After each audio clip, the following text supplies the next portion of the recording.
SeatGeek is the easiest way to find the best deals on tickets to pretty much any live event. Concerts, sports, theater, comedy, whatever you want. Download the SeatGeek app today and enter promo code SEATS to save $20 on your first purchase.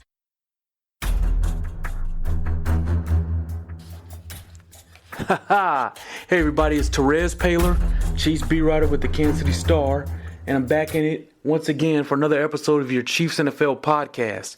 It has been a long overdue process here, but I'm back, and I'm going to make it up to you for this overdue podcast with a really, really good one.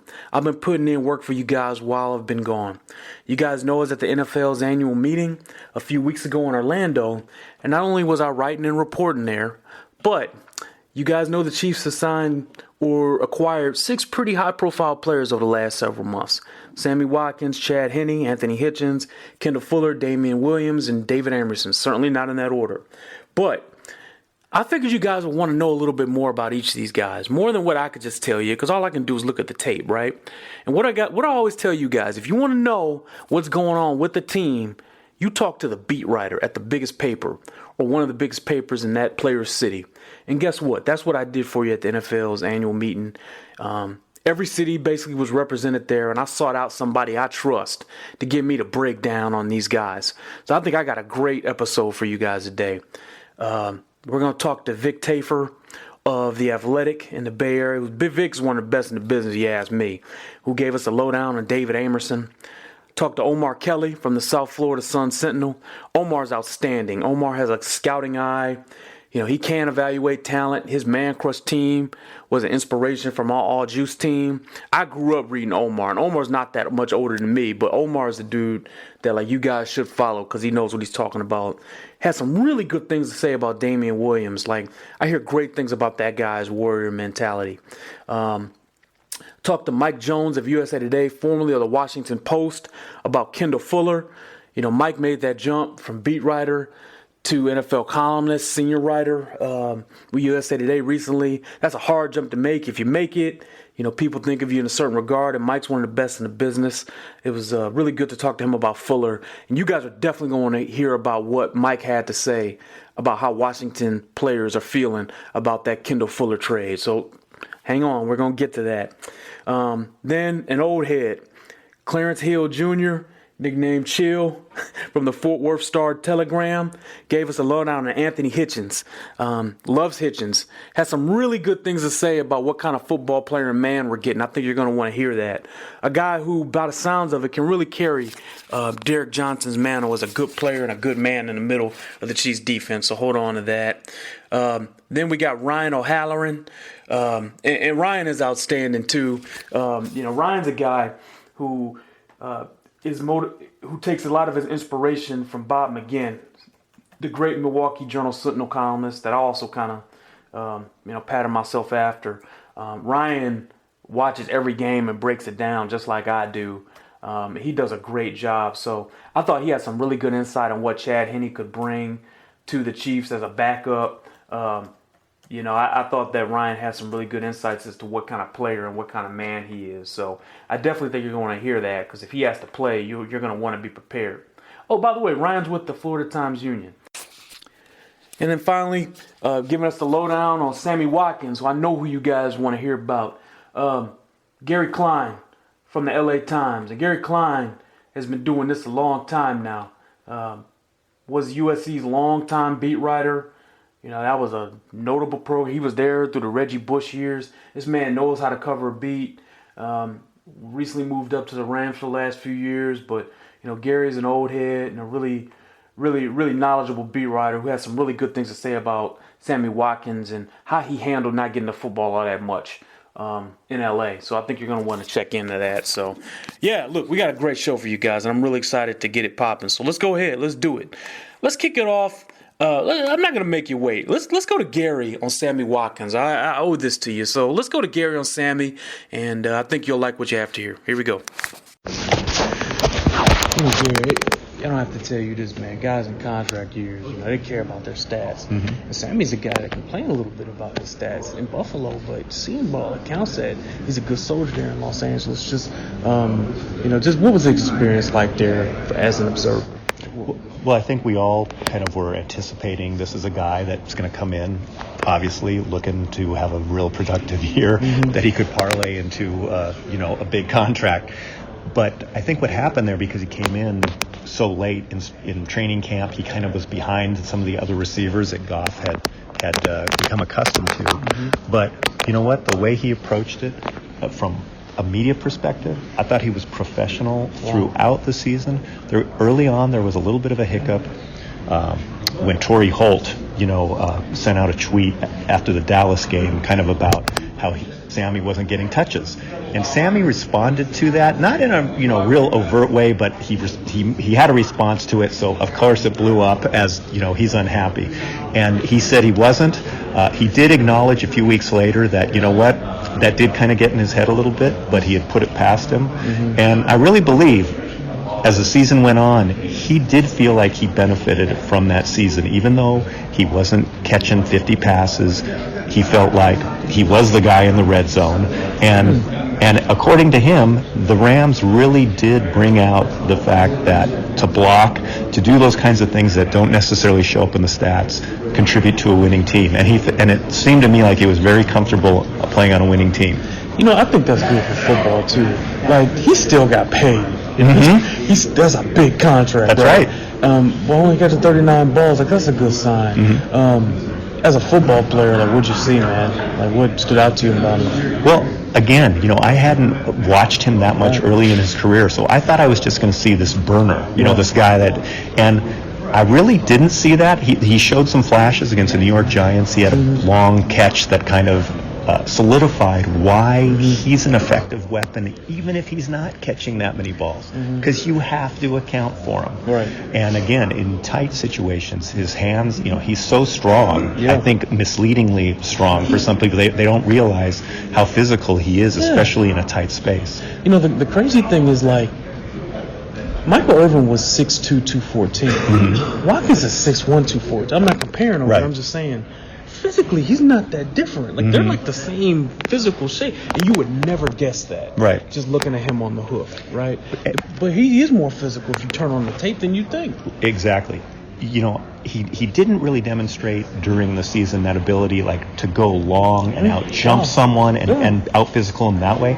But again, in a tight space, and especially on these, on slant routes near the goal line, he was able to use his body not only to get his body into position, but get his hands into position where he was so strong that Goff had so much confidence that if he just put the ball near him, his catch radius, he was going to catch it. So you see him as kind of a closer. I mean, last year, at least you saw him in that way. It's kind of like an end zone closer. That's interesting. Okay. Yeah. And he blocked. He did block, and he acknowledges, that he was not a real enthusiastic blocker at the outset, right. Even though I'm sure that was, drilled into him in Buffalo, but in LA, they really did it. And he seemed to buy in, and he became an effective weapon for them, again, just because defenses had to account for him, whether he was running down the field or he was blocking for Todd Gurley. What? Does that speak pretty highly of Sean McVay? You talk to Sean, he's a really confident guy. I could see him leading guys, especially guys my age, at 33 or younger. What does that say to you about his ability to kind of keep that from blowing up? And then he shows no fear. And Ndamukong Suh's a personality. Right. Marcus Peters is. To lead. Just what are your impressions of Sean McVay as a coach? Well, as you mentioned, I think very confident in his ability to connect with people. I mean, I think that's obvious to anyone, whether you're a reporter, whether you're a player, whether you're a fan. He's going out of his way to make that person feel comfortable and to make them feel, valued. So I think he does that in the locker room. I think if any issues arise with these guys, he's going to be the first one to talk to them about it and try and make it work. Not necessarily fit into my system, but let's work together to figure out how I can get the best out of you and the way you are. How do you think he does that, like, with people, like, as he relates to the media? Like, what's this guy like on a day-to-day basis? How does he make you guys feel, like, you know what I mean? I think, it's evident. You can see it, I see it every day, but I think especially people from out of town, his ability to know who you are when you ask a question, to address you with your first name. You're not this faceless, guy questioning. That lends itself to communication, okay? And he was well schooled by his dad, who's, a television professional. All the coaches he's worked for, he gets that part of it. And I don't think it's phony. I think that that carries over to the locker room. I think the players like it and respect it. But I also think that when push comes to shove, he's not going to be bullied. It's going to be his way. All right, my last thing, you got a chance to meet Marcus Peters with the meetings. How did his presser go? It was quintessential Marcus based on what I could tell. He's like, excuse me, and then he cursed anyway. Marcus is going to do what he wants to do in that kind of way. He's going to be genuine. Just what did you see in the presser? That's what came out to me. That's what in terms of other media interviews that he had done. Someone asked him a question about and used the phrase, off the field kind of incidents. He was quick to correct them and say, hey, what are you talking about when you say that? That's not an issue with me. I may have had some other things that I've learned from, but that was not one of them. Yeah. And to me, that struck me as, you know what? This is going to be a guy that he's not going to BS. Nope. You may not, the coaching staff may not like what they hear all the time. Nope. But it seems to me like he's going to kind of tell it like it is. He'll always do that. And with you guys too. Right. He'll always do that. Right. Or at least what he sees it as. Yeah. Which is fine, and that's fine. Yeah. I think, I'm looking forward to. There's a lot of new personalities coming into the Rams, with Marcus being one of them. And as a reporter, I'm looking forward to dealing with all these guys and the good, bad, the ugly, whatever it's going to be. And I think every once in a while, my listeners like to hear inside reporting. Hey man, you got a real pedigree as a beat writer. You spent years covering USC. You're one of the best college beat writers in the country. Then you move on to the NFL. What do you think this would be like for you? Sue's a guy, I can tell you that. You hear things about Sue being a different guy. Sure. And Talib will say whatever he wants to say. How are you going to approach this as a beat writer, man? Well, I think for me, everyone, I guess, like a coach, always gets a clean slate. Because it's always about, you can hear what happened to other places, and, how are they going to treat you? And you know what? When you're in this business, as long as I've been in it, you understand. Not everyone's going to have the best day all the time. They're not always going to be approachable. They're going to be moody on occasion. They're going to say things that, some people might take offense to. And you just still got to do your job. And I think my experience has been when you deal with these guys, they respect that you keep coming back. Okay, good stuff there from Gary. Sticking with the offense theme, let's transition to Ryan on Chad Henne, the Jacksonville Jaguars former quarterback. Here we go. Okay, I'm here with my man Ryan O'Halloran. Ryan, how you doing? Good. Hey, I think you got one of the best eyes in football as far as beat writers go. So I just want to know what kind of man Chad Henne is as a teammate, and also what you saw as a player. Was a teammate. When I saw the fit in Kansas City, I said it's perfect. He was in Jacksonville for 6 years, and they drafted Blake Bortles in 2014, and Chad was his backup, and really they grew pretty close because the constant for Blake Bortles was Chad Henne. He went through 2 head coaches, 3 coordinators, 3 quarterback coaches, different run game, different pass game, but it was always Henne there as his conduit, and really it would be during the week, I'm thinking during the game plan and stuff, if Blake didn't like something about the game plan, wanted this removed, he'd probably run it by Chad. So I think for Patrick Mahomes, this is going to be a perfect guy for him to work with. The other flip side, if Chad has to start a couple of games, you can probably get by, which is probably what their design was. Hey, he's not a 16-game starter, or else he'd have a job. Right. But if there's a 2-game stretch there, Andy could probably scheme stuff up. Yeah.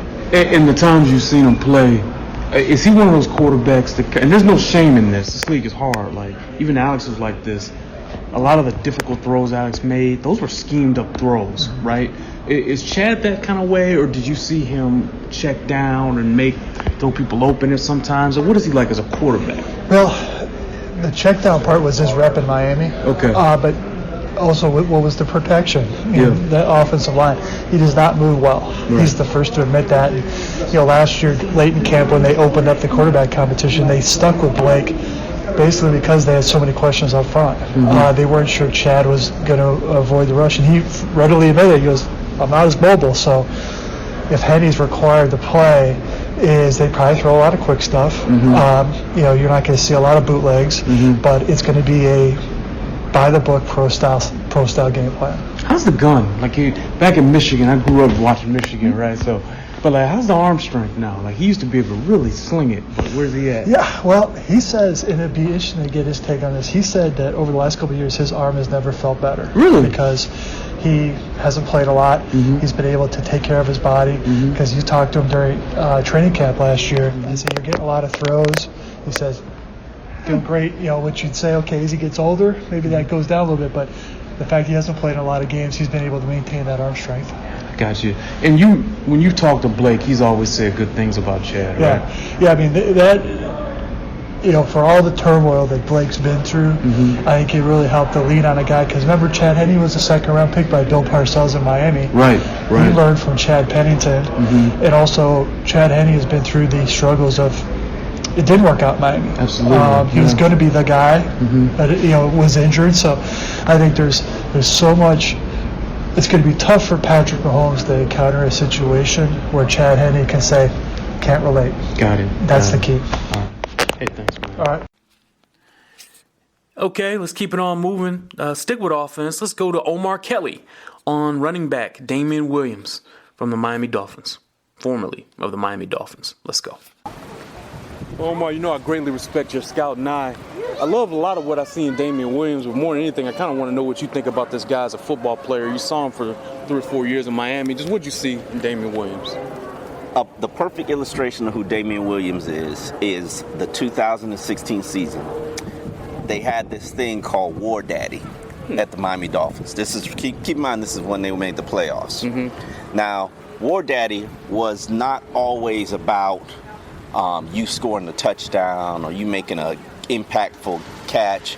It's about doing the little things that nobody pays attention to or doesn't get highlighted. And what they did is they gave out War Daddy shirts for it.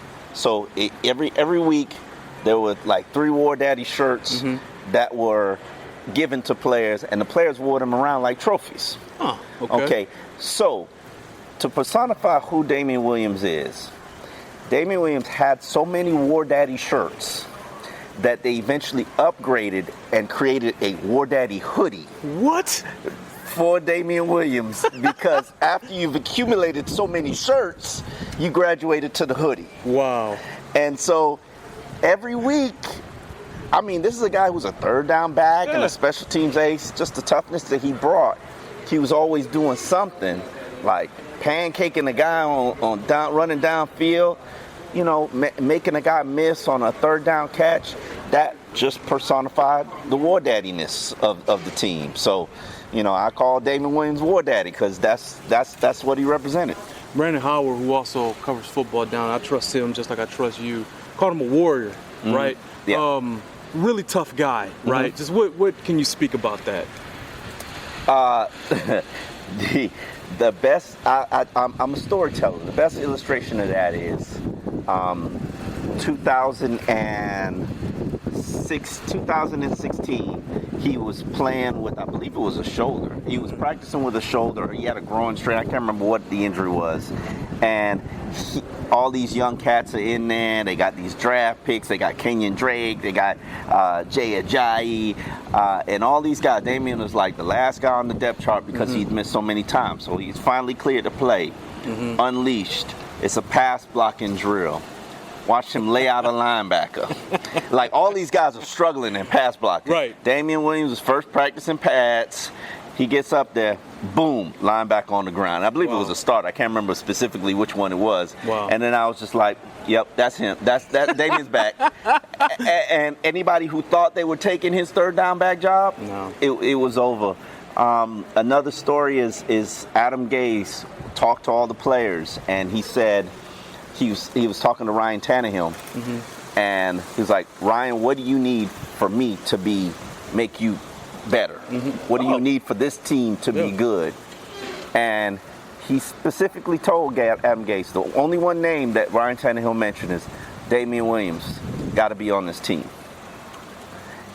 And Adam Gase didn't know what that was about, but when he got to know Damien and got to see who Damien was and got to see Damien on the sidelines, he instantly gravitated to Damien because realistically, they're both the same people. They're energy, charismatic, in your face, Yeah. and just the intensity that he brings, the fire that he brings, the toughness that he brings. That's great. You know, Damien. The yards per carry aren't going to wow you. The catches, and you know, he's a good run after catch kind of guy when he gets the ball. Makes people miss. He's a football player. He's the toughness that he brings, but it's all the intangibles. Like the intangibles are off the chart. That's great. Okay, let's shift to defense now. I want to give you a good one to start it off. Let's go to Clarence Hill Jr. on Anthony Hitchens, the new linebacker. Let's go. All right, Chill, you've been battle-tested. You covered the Cowboys for how long, man? 20 years?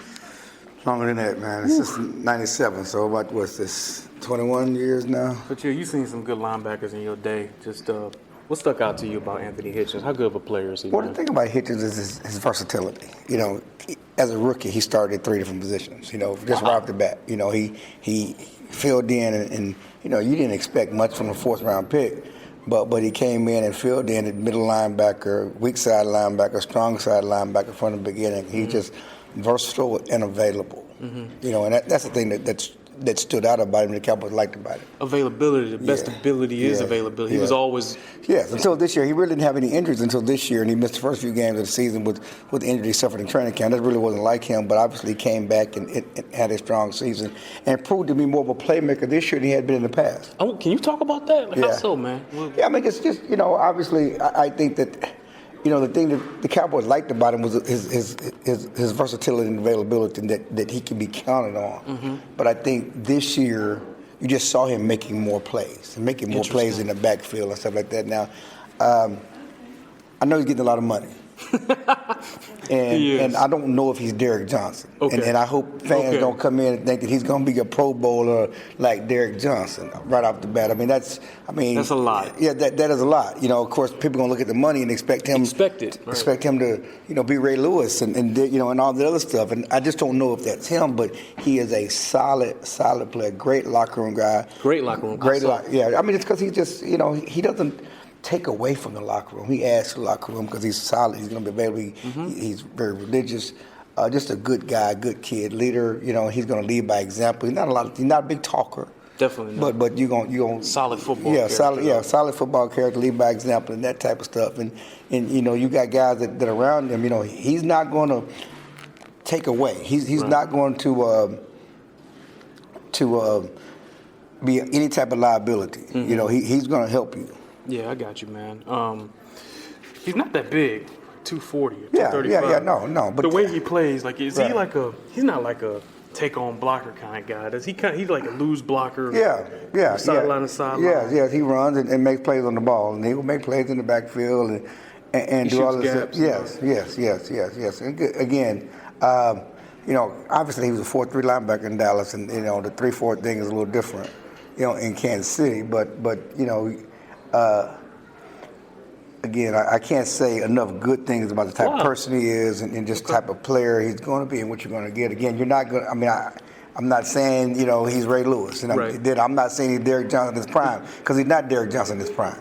Derek Johnson in his prime was amazing. By the way, you're a Texas guy. Yes. Texas grad. I mean, you know Derek Johnson. Right, you know, so you know what that looked like. Right. No, and I've been following Derek since his freshman year in college. Exactly, so, right. But in Hitchens, you just see like a solid NFL football player. He's definitely a solid football player. He's only 25. Yeah, he's young. Yeah, he's young and he's solid. Again, he's available. He's going to be there. He knows all the positions. He's going to help you in that respect. Can he cover?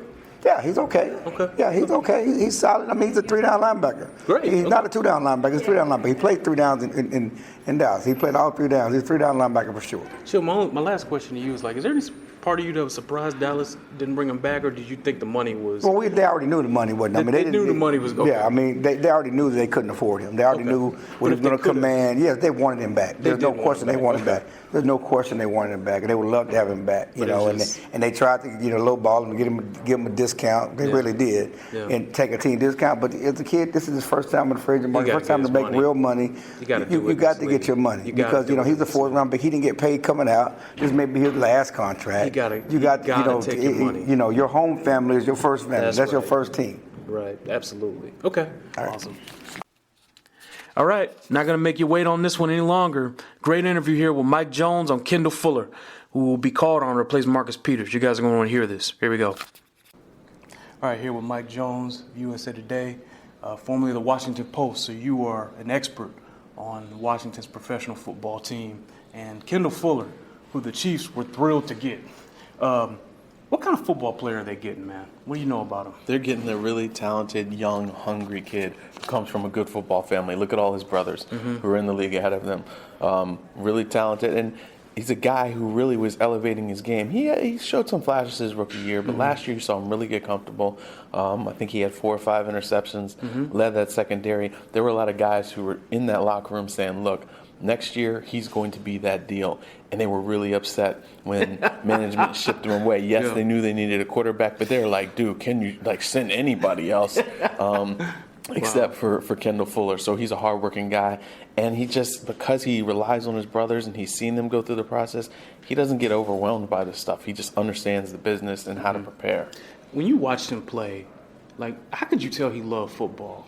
Right? 'Cause I think you've been doing this long enough to know, sometimes that makes a difference in, how good a guy's going to be. And when I talked to him with the rest of the reporters, when the Chiefs set it up, he was like, man, this guy loves the game. Yeah. And what was it from you to kind of let you know that? I think it was just the way he walked in there and his eyes weren't all big and overwhelmed.